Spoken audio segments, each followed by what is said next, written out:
So when I was preparing this talk, I have like 4.5 technical papers on this, but I didn't want to go into them. And then I was facing the problem that didn't have enough content. I was also, if I didn't want to do that, I was also trying to prepare the talk, and Gavin kept disturbing me. It turned out to be fun. I decided to just let him disturb on the live session. So Gavin's job will be to ask clarifying questions in this route. Boo!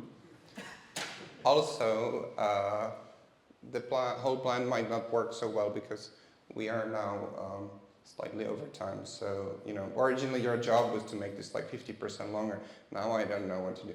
But talk faster. Great. All right, this is going to be tougher than I thought. But we'll see. Just use your judgment. All right. So, as I said, I have some technical work on this, but I would rather want to talk about the motivation for this and then go to like, what can game theory do here? So, this is about evaluation of AIs, and just to give some intuition for what I mean here. Of course, when we are like testing AI capabilities and safety, we do evaluation there. But also when we use RLHF and fine-tuning, then you're like running the AI on some inputs, seeing what happens, and then based on what the AI does in this test, you like smack it over the head to be a bit different, and that's how you fine-tune it. Also, when red teaming, a lot of it involves just like running the AI, seeing what happens. I would also argue that many, though not all, parts of interpretability are somewhat similar here. They involve like you run the AI on some inputs, and then, well, you don't necessarily look at what the AI does, but you look at what the interpretability technique does. And then, I don't know, some parts of monitoring seem somewhat relevant here. Okay, so AI testing is useful for all of these. I think it should also be important in safety cases. This is the thing that we are not currently doing much, but hopefully we should be doing it more. And this is like the thing where you argue like, oh, the system is not going to cause anything catastrophic because blah, blah, blah, blah, blah. Give an example. Give an example? I don't know, we are not doing it yet. Give a hypothetical example. Sorry? Give a hypothetical example. Hypothetical example. The AI is not at all aware of being tested ever, so and pretty naive. So therefore, if we just run it on like random made-up cases, like we are doing so far, this will actually be indicative of the real behavior. So, and we are running that, and we do not see any like plotting to take over the world. Therefore, the AI is safe. This is a very naive one. Okay, and I'll be talking about some limitations of testing. For this purpose, it's maybe good to have some sort of definition of what testing is. And again, I'll be talking about it loosely, but sort of like it's the methods for whatever, ensuring safety or doing other things, where we make inferences about future behavior of the AI or other properties based on examples of observed behavior. What would then be some examples of what's not testing? That's not my job to answer. It is. That's why you're. Yeah. What does the definition make sense? And can you think of some things that are not testing?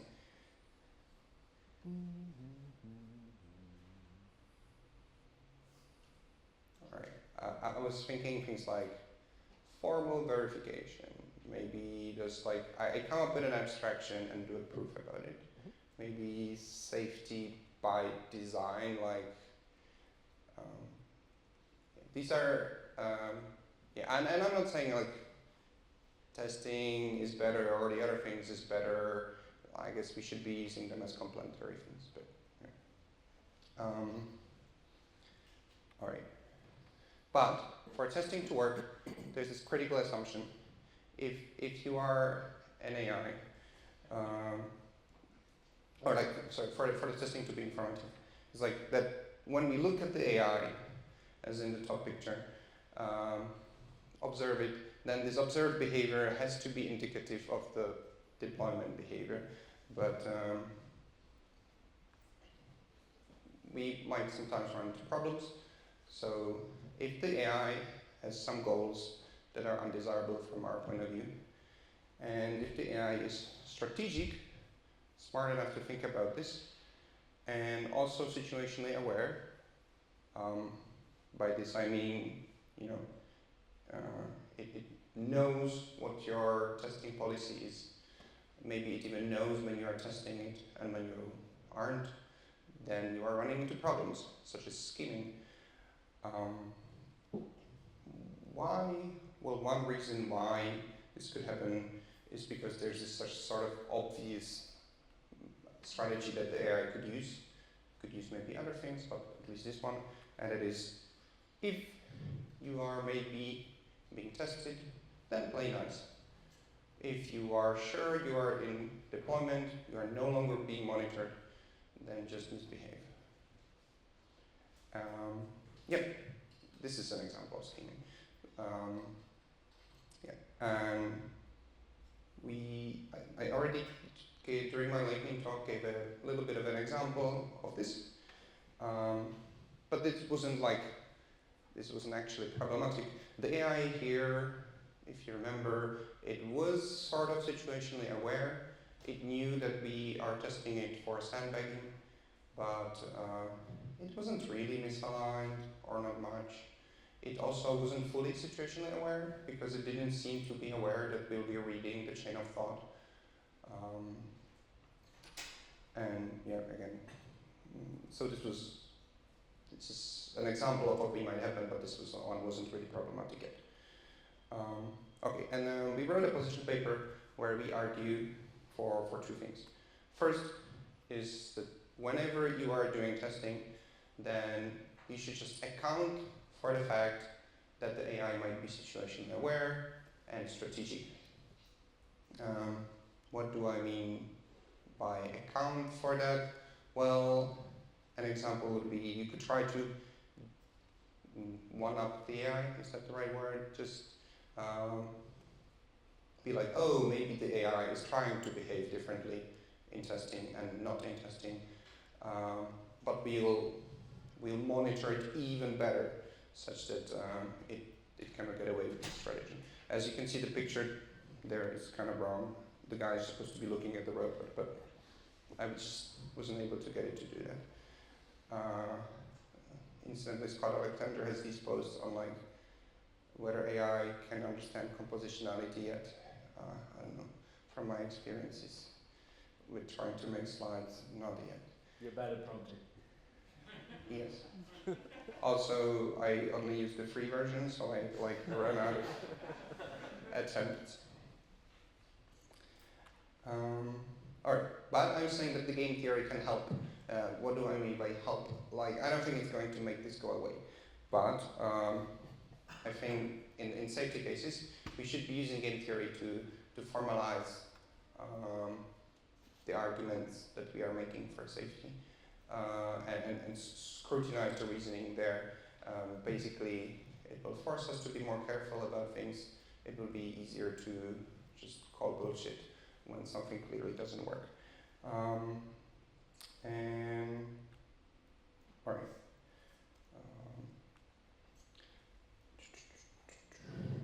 Okay, so there's these 2 points. For the rest of the talk, I'll try to give some support for this, maybe give some fun examples for the first one, and just briefly touch on the second one. All right, so the first bit, the ingredients of like why this matters, why we should care are, well, misalignment, then strategic behavior. Well, my definition of that is I'll know it when I see it. Situational awareness. Yeah, that's the part where the AI knows the policy of the evaluator, maybe, or knows some of it, and also maybe can tell whether it's being tested or not. And scheming And what the plan is, I'll give some like historical examples of like weird stuff that was already happening with evaluation or evaluation things like in the past. Then I'll mention some abstract arguments, and then I'll preach to the core a bit and mention some of the recent examples of this. I already gave the disclaimer that like some people might be skeptical that like, is the AI really being strategic? I'm saying this doesn't matter. It's about like, does it act as if it was being strategic? Because like, example was weed can deceive, well, we can get deceived by weed even though weed is dumb. Though I also think the AI will not be dumb. Alright, some of the examples. We already mentioned some of the ones that are where the misalignment or scheming is caused by the like developer or the owner of the AI. In this case, it was like primitive AI stuff, but still. Okay, there was the emissions scandal that Torben talked about, I think. Also, when Googling for this, I came across the case where some of the smartphones have hardware performance benchmarks, and they try to detect when you are running the benchmark, and then they go into like I am now thinking faster mode, presumably that costs more battery or something, so they don't do it all the time. So the benchmark isn't really informative. And then a third example is my favorite one with HP printers, where before the printers were released, they were being product tested to see if they are compatible with third-party cartridges, and they were. And then a couple of months later, they released a firmware update, which did nothing for 2 months, and then started throwing error like your cartridge is broken whenever there was a third-party cartridge. Pretty awesome. So it's like all kinds of weird stuff that you need to be accounting for when you are doing testing. I imagine you could start seeing like similar things with AI stuff.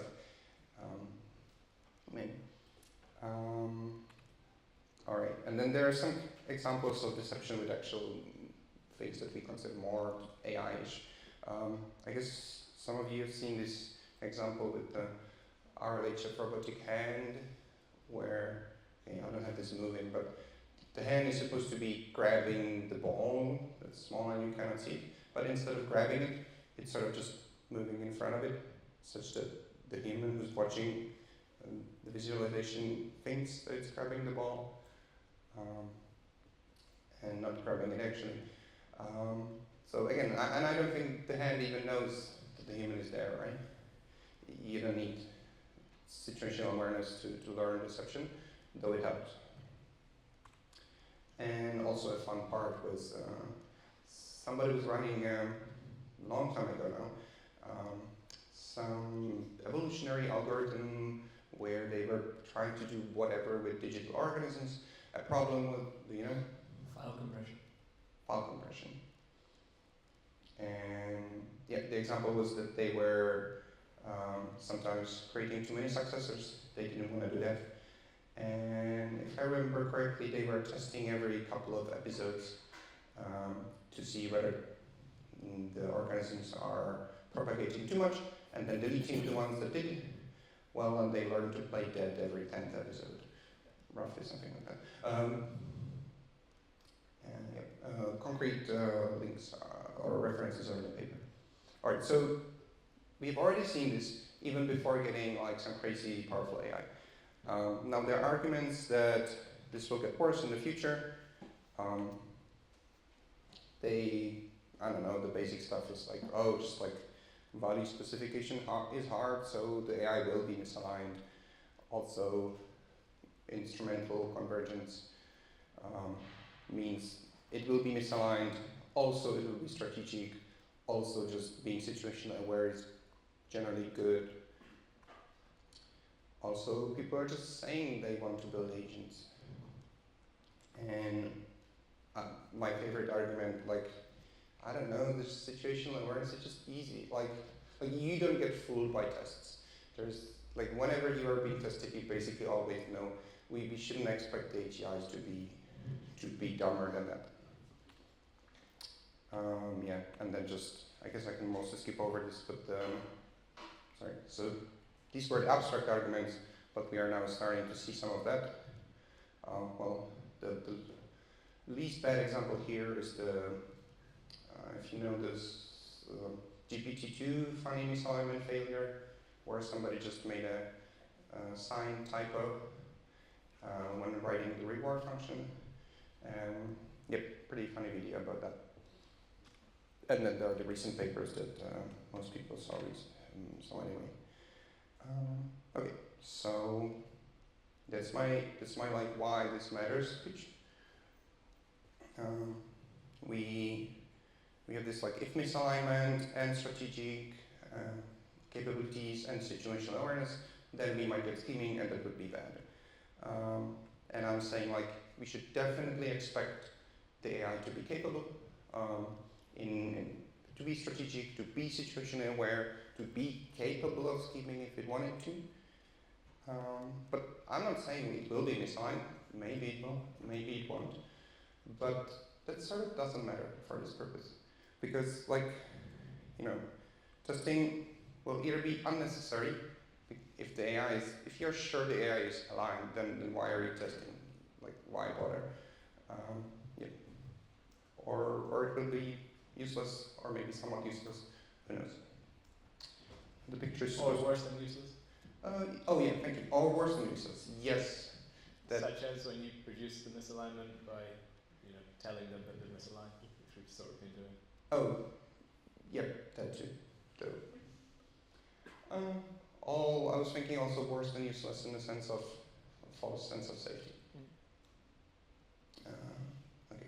The picture isn't really good here, but here it's blinking, it's winking. Sorry, it knows it's being tested. And I think there is a lot of good research to do regarding how exactly broken. When is it broken too much? When is it fine? That's the second part. So what I would like to see is for us to be clear about why we are testing the AI. Like for a given testing, what are we trying to achieve? One example would be when we are sure that the AI is aligned enough, and we are just using the testing to figure out what are its capabilities. Then this is a very different use case from we suspect the AI might be evil, kind of Mecha Hitler style, where it just doesn't care about. It's not really strategic. It's just coming to do its thing anyway. So we're just trying to rule out those. Versus maybe we suspect the AI might be somewhat misaligned, but we are trying to test so much that the AI is better off just doing what we want. These are just very different applications. And I'm saying, okay, let's be clear about which one we are doing. And then step one, describe that. Describe the mechanism by which it helps. So an example would be, we just think the AIs might be evil, such that they might be, well, whatever, and we will be testing so much that we catch it. Then step two, state your assumptions, what they are, and actually test them.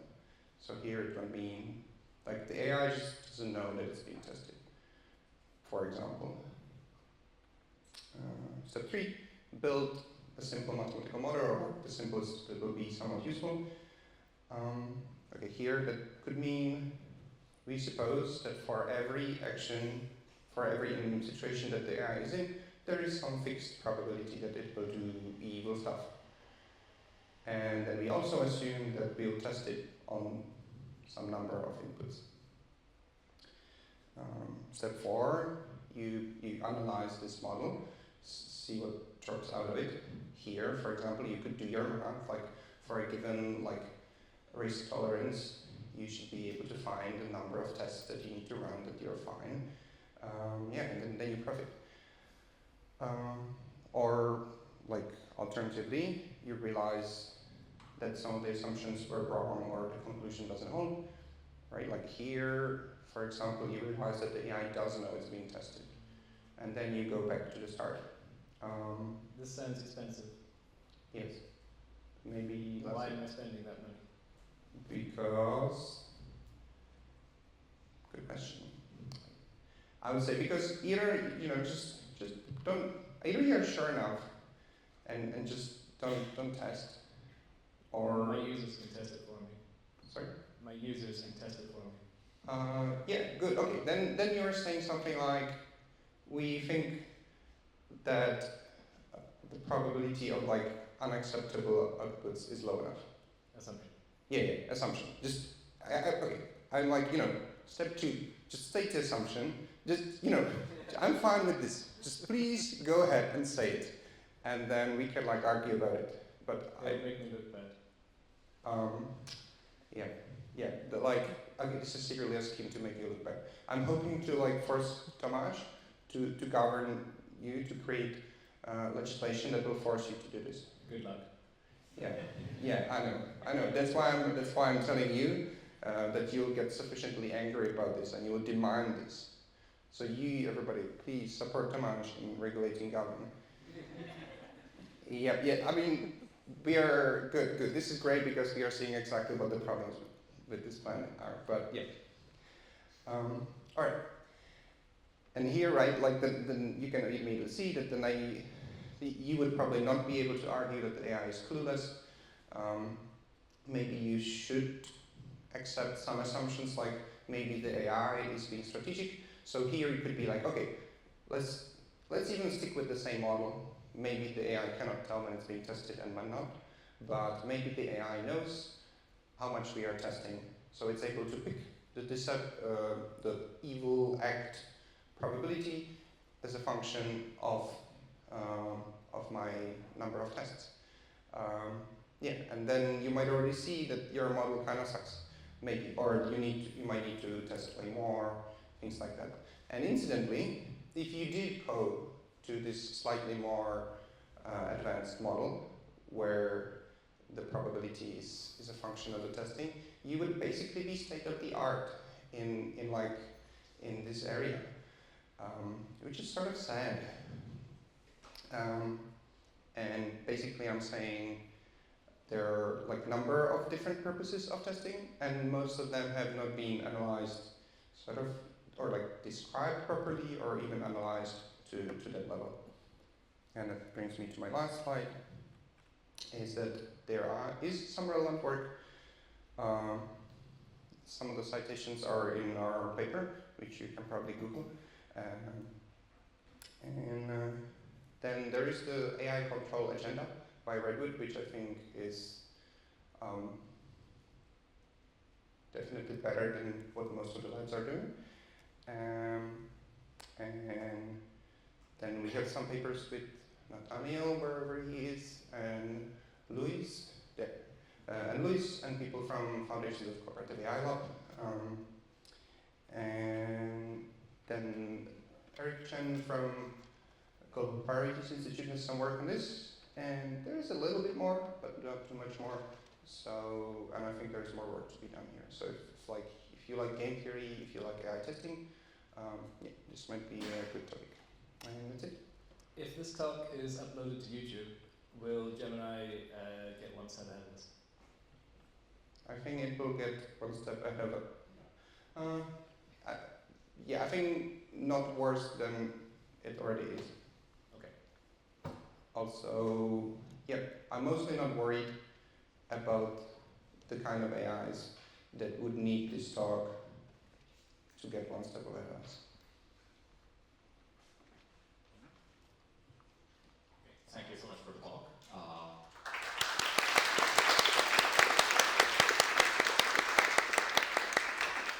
It's really disturbing. I wanted Kevin to ask the first question, but we already did, so let me just take this question from the Slido. Very, very good question. How might misaligned AI systems target AI safety experts using their publicly shared views and presentations online? And are you worried?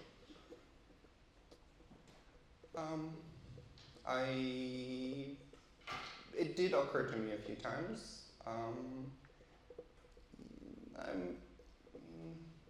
I'm going to choose to not act on this, as in, like, I'm going to choose to ignore this, but yep. So is this like a public commitment not to react to extortion? That's a good move. Yep. Thank you. Second question. Is not the biggest issue argument that once the system is way more intelligent than us, we will be inevitably fooled? I don't know, I do buy into the part where we might be augmenting ourselves, like, yeah, maybe smarter, but we are using the one generation older models to like help with a bunch of stuff. So I don't think that this is inevitable. Yeah. So you think that like you're less optimistic will resolve like the scheming part, and more optimistic that will actually resolve like seeing a very complex, given a complex question like how to design an ideal city, seeing a complex answer and actually being able to tell whether it is, evil or not.